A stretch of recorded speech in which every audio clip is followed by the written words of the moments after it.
समस्या तुमच्या, बातमी आमची. क्षितिज पर्व न्यूज सदैव आपल्यासोबत. या सर्व पत्रकार परिषदेला उपस्थित असलेल्या सर्व पत्रकारांचं हार्दिक स्वागत. आजची जी पत्रकार परिषद जी आहे ती महानगरपालिका क्षेत्रामध्ये जे उद्भवलेली जी स्थिती आहे घरांच्या बाबतीत, गावठाणांच्या बाबतीत किंवा त्यांच्या अधिकृत किंवा अनधिकृत घराबद्दलची जी परिस्थिती उद्भवलेली आहे, या परिस्थितीबद्दल या माहिती सांगण्यासाठी या ठिकाणी आम्ही तुम्हाला निमंत्रित केलेलं आहे.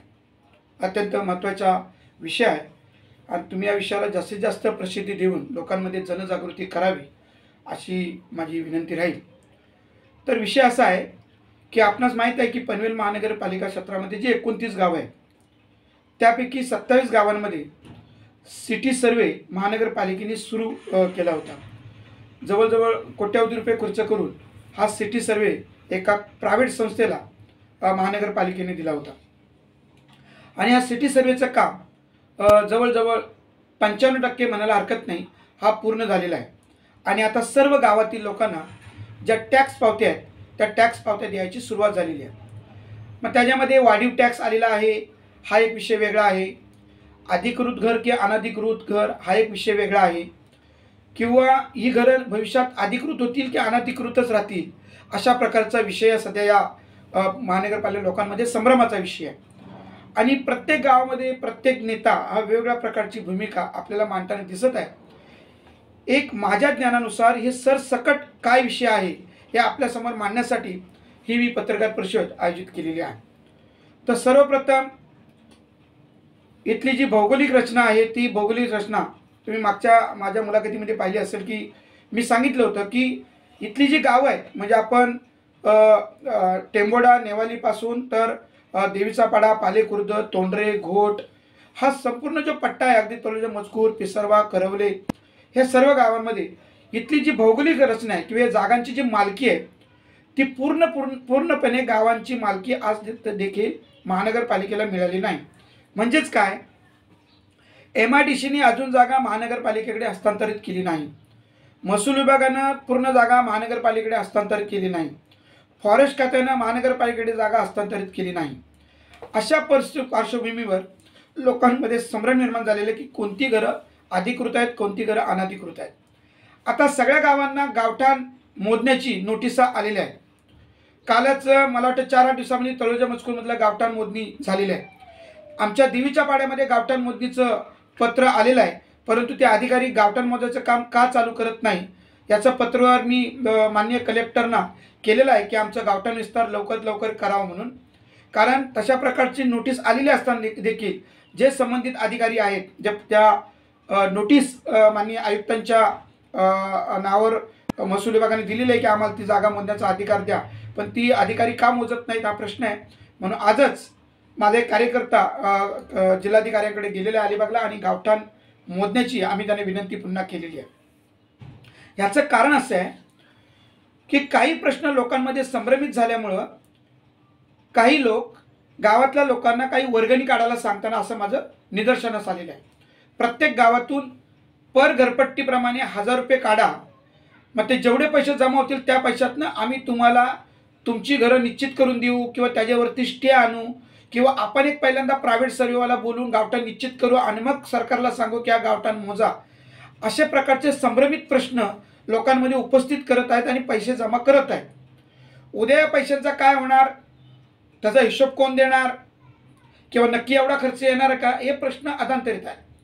आता ग्रामस्थांनी पैसे द्यायचे का नाही द्यायचं त्यांचा वैयक्तिक विषय आहे, पण माझं मत असं आहे की तुम्ही जर तुमच्या गावाची जर परिस्थिती समजून घेतली नाही की नक्की काय, तर तुम्ही भले तुमचे 1000 रुपये जाता. हे सांगणारे काय सांगतात हे गावचे नेते पुढारी का 1000 रुपये तर जाणार आहेत, 1000 रुपये डुबले तर काय मोठा प्रश्न आहे. पण जेव्हा 1000 रुपयाचा प्रश्न येतो तसं देवीच्या पाड्यामध्ये माझे 1200 गाव आहेत, 1200 घरं आहेत. तर 1200 घरांचे जर 1000 रुपयापर्यंत 12 लाख रुपये जमा होतात आणि यांच्या मते आपण प्रायव्हेट सर्वे करू, आपण सीमांकन करू, गावाच्या सीमा निश्चित करू आणि कलेक्टरला अहवाल देऊ. जर असं असतं तर कोणी माणूस प्रायव्हेट सर्वे बोलवेल, प्रायव्हेट सर्वे सांगाल की एवढी माझी जागा निश्चित करणं कलेक्टरला अप्रूव्हल दे, तर हे शक्य होणार नाही. कारण जोपर्यंत गावठाण विस्तार होत नाही गावठाण विस्ताराच्या सीमा निश्चित होत नाहीत तोपर्यंत कलेक्टर याच्यावर कोणत्याही प्रकारचे निर्णय घेणार नाही. हे कोणच सांगत नाही आणि जगाला माहीत आहे की MIDCची जागा MIDCची आहे. जिल्हाधिकाऱ्यांना ते MIDCची जागा महानगरपालिकेला देण्याचा अधिकार नाही जोपर्यंत महामंडळ म्हणजे MIDC मंडळ ही जागा महानगरपालिकेला वर्ग करत नाही.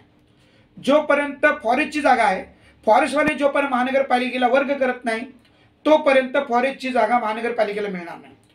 महसूलची जी जागा आहे जोपर्यंत कलेक्टर महानगरपालिकेला वर्ग करत नाही तोपर्यंत महानगरपालिकेच्या मालकीची जी जागा होणार नाही. आणि जोपर्यंत सिडको पूर्ण जागा महानगरपालिकेला हस्तांतर करत नाही तोपर्यंत ती जागा महानगरपालिकेची मालकीची होणार नाही. मग हे सत्य आहे की जोपर्यंत या प्राधिकरणाच्या जागा जोपर्यंत महानगरपालिकेच्याच मालकीच्या होत नाही तोपर्यंत तिथली घरं अधिकृत की अनधिकृत हा विषय कोण सांगू शकतो. मग माझं म्हणणं आहे ज्यांची घरं अनधिकृतमध्ये येणार आहेत त्यांनीच वर्गणी काढावी, त्यांनीच वर्गणी जमा करावी, त्यांनीच तो खर्च करावा. ज्याचं घर ऑलरेडी गावठाणामध्ये आहे त्यांनी ते पैसे देण्याचा काय संबंध आहे, त्याचं नुकसान का करतात आहे. भले तो गरीब असेल श्रीमंत असेल, 1000 रुपये आपण नवी मुंबईच्या जवळच म्हणून आपल्या 1000 रुपये किंमत शिल्लक वाटते, पण थेंब तळेसाचे 1,000 रुपये करून लाखो रुपये जमा होतात आहे. तर हे होऊ नये, लोकांची फसवणूक होऊ नये, लोकांचे पैसे वेस्टेज जाऊ नये, हा माझा या मागची भूमिका आहे. बाकी पैसे ग्रामस्थांना कोणाला द्यायचे असेल तुम्ही देऊ शकता, माझं त्याच्याबद्दलचं कोणत्याही प्रकारचं मत नाही. परंतु हे पैसे नक्की तुमचे कारणीभूत येतील का हा तुम्ही विचार करण्याची गरज आहे. दुसरं त्यांनी काय केलं की एक फॉर्म छापलेला आहे, टायपिंग केलेला आहे आणि ते सांगतात हा फॉर्म भरा, तुमची मालमत्ता करवाढी विरुद्ध जर काय तक्रार असेल ते भरा. कोणतेही कर देणाऱ्या माणसाला साधं जाऊन महानगर म्हणजे नावडेच्या ऑफिसमध्ये जाऊन किंवा खारघरच्या ऑफिसमध्ये जाऊन साधा अर्ज तुम्हाला द्यायचा आहे की ही माझी तक्रार आहे, मला जी नोटीस आली आहे, नोटीसमध्ये टॅक्स वाढलेला आहे, एक साधा अर्ज द्यायचा आहे. याने सांगितलं आहे हा अर्ज भरा तुमचा टॅक्स माफ होईल. कसं काय टॅक्स माफ होईल. बरं हे म्हणतात की मालमत्ता कर वाढलेला आहे, टॅक्स निश्चितच वाढलेले आहेत, परंतु शहरातली परिस्थिती वेगळी आहे. समजा मी कांदा कॉलनीमध्ये राहतो, इथली परिस्थिती वेगळी आहे, टॅक्स वाढण्याची कारण इथली वेगळी आहे. परंतु समजा देवीचा पाडा आहे, पालेखुर्द आहे, डोंगराचा पाडा आहे, तोंडरे आहे, घोटे ही जी गावं आहेत या भागातली एकूण 27 गावं, या गावामध्ये इतक्या वर्ष ग्रामस्थांनी आपली जी घरं होती म्हणजे 200 खोल्या आहेत एकेकाच्या भाड्याने दिलेल्या, 100 खोल्या आहेत, 200 खोल्या आहेत, त्याचा टॅक्स ती कमर्शियलमध्ये ती इमारत जाणार. निवासीमध्ये जर एखादी इमारत असेल किंवा निवासीमध्ये जर एखादं घर असेल त्याचा टॅक्स निश्चितच कमी येणार. आणि जर तुमची कमर्शियल असेल, तुमच्या गाड्या असतील, तुमच्या भाड्याने रूम दिले असतील आणि सर्वेवाल्यांनी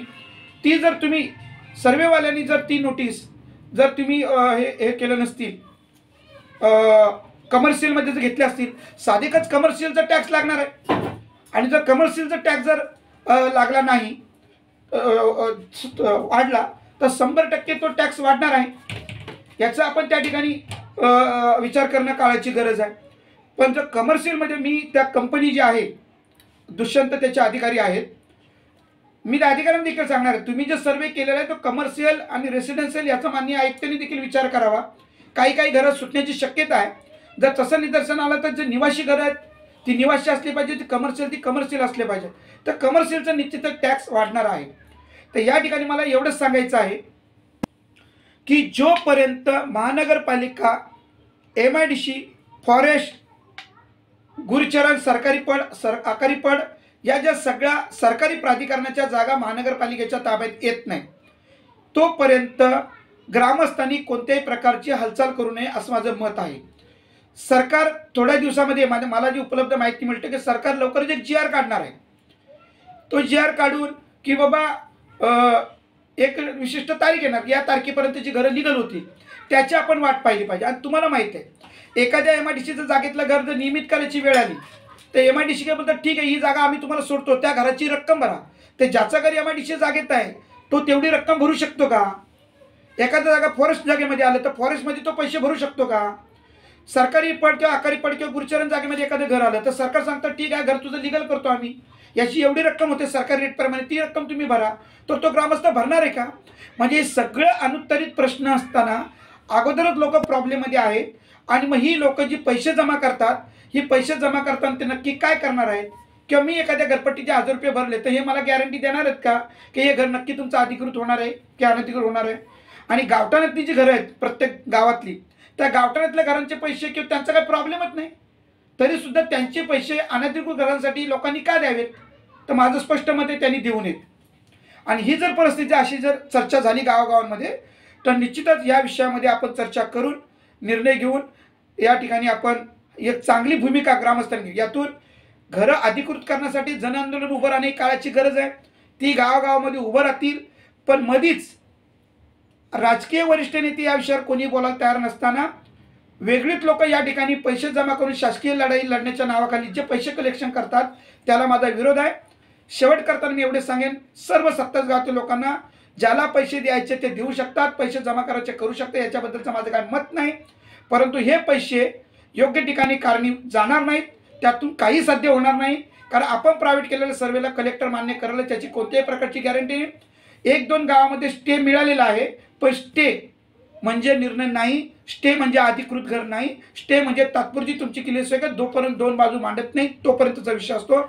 पण इतिहासामध्ये असं आहे, कोणत्याही MIDC जागेतलं घर किंवा कोणत्याही गुरुचरण जागेतलं घर सहजासहजी जोपर्यंत महानगरपालिका आपल्या ताब्यात घेत नाहीत तोपर्यंत योग्य निर्णय होणार नाही असं मला वाटतं.